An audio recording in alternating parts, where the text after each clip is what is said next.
Is big tech too big? Some people want to break them up, but can liberals and conservatives agree?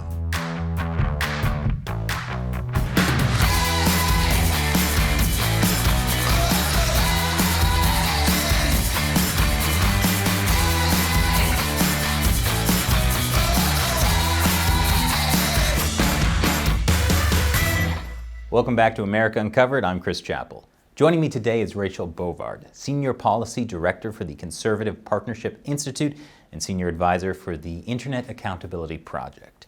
Thanks for joining me today. Thanks for having me.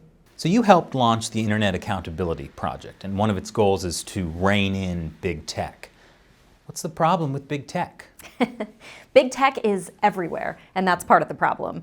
They've become these billion-dollar corporations awash in all this money without any accountability or really any sort of regulating force on them. And so part of what we want to do at IAP is to just make that known to people, because I don't think people are necessarily aware of how much big tech is now controlling our speech, controlling what we see on the internet, censoring our content, and engaging in all kinds of, sort of bad behavior on the internet. If you look at the amount of sex trafficking, the amount of human trafficking, the amount of drugs and extremism that proliferate on these platforms, and they're not being held accountable for it.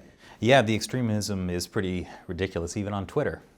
Even on Twitter, you see Facebook is still populating pages for members of ISIS. The New York Times put out a report that showed the amount of sex trafficking and child exploitation that happens online. This is all because of the government's sweetheart deal they made with tech in 1996 when they passed the Communications Decency Act. Section 230 makes sure that all of these platforms are not held accountable for any content posted by the user. And the intent was to allow internet companies to grow and flourish, which they have, but we're now in this space and this age where extremism and abuse is rife on these platforms, and they're not incentivized to do anything about it, and that is a problem. I mean, I was mainly talking about the Twitter trolls, but that's also it's much darker than that, yes. Okay. So what should the government do? Should they regulate these companies? Well, there's a host of approaches they can take. One is regulation, and you see a lot of the Democrats arguing for that. The second is antitrust. Have these companies simply become too dominant, right? And that's a difference because Elizabeth Warren and those on the left say, well, they're too big, they're too rich, they have too much money.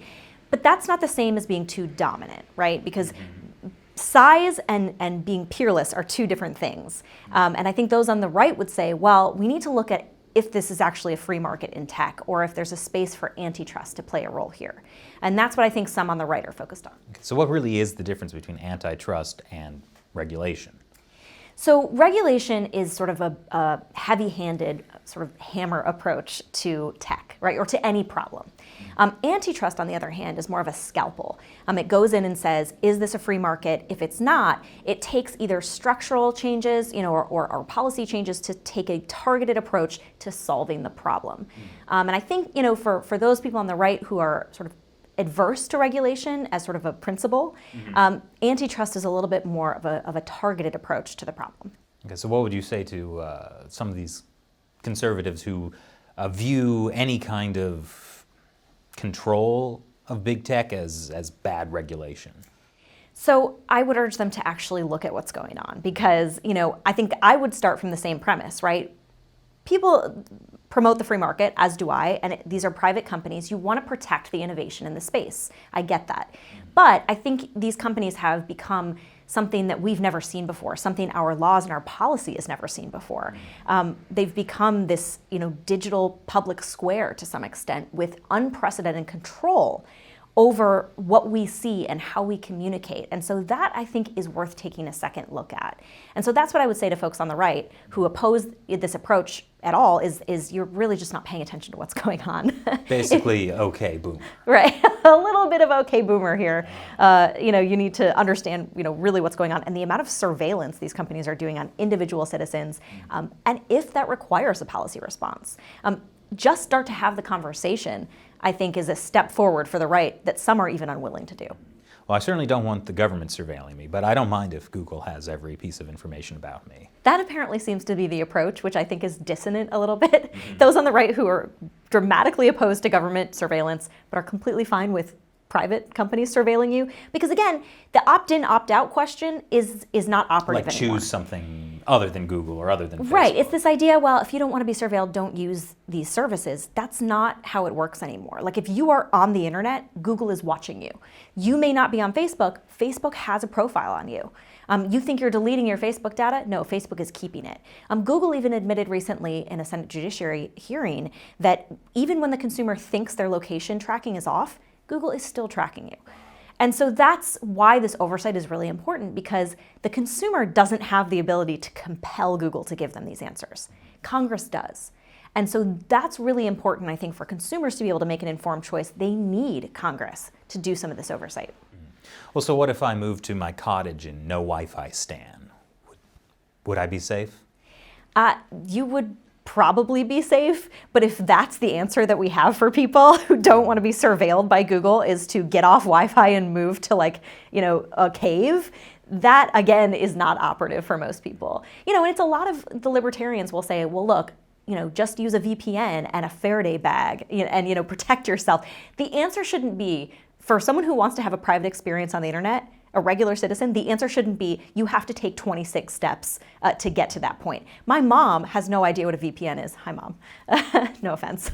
She better be watching. Right. I think she's the only one that watches half my interviews sometimes. But, she doesn't know how to do these things. And that's why I think that's just not, for some people, fine. But for most people, they're not going to understand how to set that up. What about other options to antitrust? What else can the government do? You mentioned Section 230. Right, and this is an area that some members of Congress are very interested in looking at because, again, Section 230 of the Communications Decency Act is what made these companies platforms and not publishers. So basically it said you are not liable for any of the content that your users post. And this law was written in 1996, well before any of these companies got to the magnitude and size that they are now. And, they've always claimed, well, they're objective, they're neutral. They simply are, the bulletin board for people to post content, and they don't engage in any editorial control. That is increasingly becoming not correct anymore. I mean, you see Twitter ban people for dead naming or misgendering. They ban users. So they are enforcing editorial control on its users. The Wall Street Journal just came out with a very, very long investigation into Google showing that they amend their search results. They editorialize. They use humans to monitor and sort of control the content you see when you type searches into Google. So these are not objective results. Facebook has censored groups like Live Action, which is an incredibly popular pro-life group. Again, this is editorial control, which should strip them of their Section 230 protection because that is premised on the fact that they're neutral spaces. They are not. And so there's a number of lawmakers looking into whether we should strip Section 230 from the law or merely amend it, and how is kind of the question that they're looking into now. Well, so you talk about censorship of conservatives. Why is this an issue liberals should be concerned with? Because again, these companies are promoting themselves as the digital public space, this neutral platform, when in reality, we've seen on the conservative side that they engage in a lot of censorship, a lot of editorializing. This is an issue for everyone who uses these spaces, because again, when humans are in charge, they're the ones making judgments of a subjective nature on all content. So, for us, there's a lot of liberal bias in these platforms, and we're concerned about it. But it could just as easily go in the other direction should the leadership, change in these organizations. And so that's something that everybody should be concerned about. Increasingly, this is how we communicate with each other. Do you want your life controlled by an algorithm? Do you want your, speech controlled by some, demigod kingmaker in Silicon Valley? The principle of that, I think, should be offensive to a lot of people. Well, so what might be some problems with government oversight or antitrust or regulation into big tech? Well, I think the problem that government always has, right? It doesn't always get it right. Sometimes it's too heavy-handed. Really? The government doesn't always get it right? Right. Sometimes it's too micromanaging. Mm-hmm. And that, I think, is a very legitimate concern that people have. But again, there is a place for government to have a role here because government already does have a role here. And that's what I think people on the right forget sometimes. These companies have been allowed to flourish because of the sweetheart deal they made with the government, because they have this exemption from liability. They have a liability shield that a lot of other companies and publishers don't have. And so it's incumbent upon the government, I would think, to review whether or not that should still be at play here. And so I do think the government has a role to at least perform oversight. Whether or not that results in regulation or policy changes, that's something that can be determined at the end, but you have to do the investigation and actually look what's happening to be able to make that choice. And then on the antitrust side, 50 state attorneys general have said they're launching antitrust investigations into tech. 50 state AGs are probably onto something, if it's that many people. And so again, that investigation should be allowed to work. The Department of Justice and the Federal Trade Commission are also launching their own antitrust investigations. So this is something I think that, look, you want the facts to bear out what the conclusion should be. To those on the right that say this shouldn't be happening, I would push back and say wait for the evidence. I know one of the things the Internet Accountability Project talks a lot about is data privacy. And you talk about data as a property right. What does that mean? So this goes to the idea that when we get on Facebook, for instance, we are the product, right? Facebook makes money based on the content that we post. So we are the commodity, yet we see no return from that. Facebook can just ban us arbitrarily and we lose all of our data and all of our property. But we get a nice social media platform to use for free. Yeah, well, until we don't, right? Until we're banned for whatever reason and then we lose everything that we've posted. And there's an argument that actually we own that data. That we should have a say in the transmission, right? In the contract we make with Facebook, we should also have an ownership stake. And so, and that's across the board. And I would argue also that this would create more of a marketplace, to be honest, in tech, right? So because if I had a user's right over my data, it would force big tech to compete for me. So it's akin to when cell phone providers, when the government changed the law to allow portability of our cell phone numbers, right? AT&T, Verizon, Sprint were all forced to compete, right? Because now we could go anywhere and keep our number. So they were forced to compete for our service, basically. And that model could be transmitted to tech as well by saying, now, this user prioritizes privacy. I'm going to make the best privacy-focused platform, so users who promote that will come to me. And so, and you can take your data with you. So data privacy and data portability, I think, are new property rights in the digital age. And that's, again, something that Congress could be looking at. Interesting. You know who else talks about data as a property right? Andrew Yang. Andrew Yang. Are you part of the Yang gang?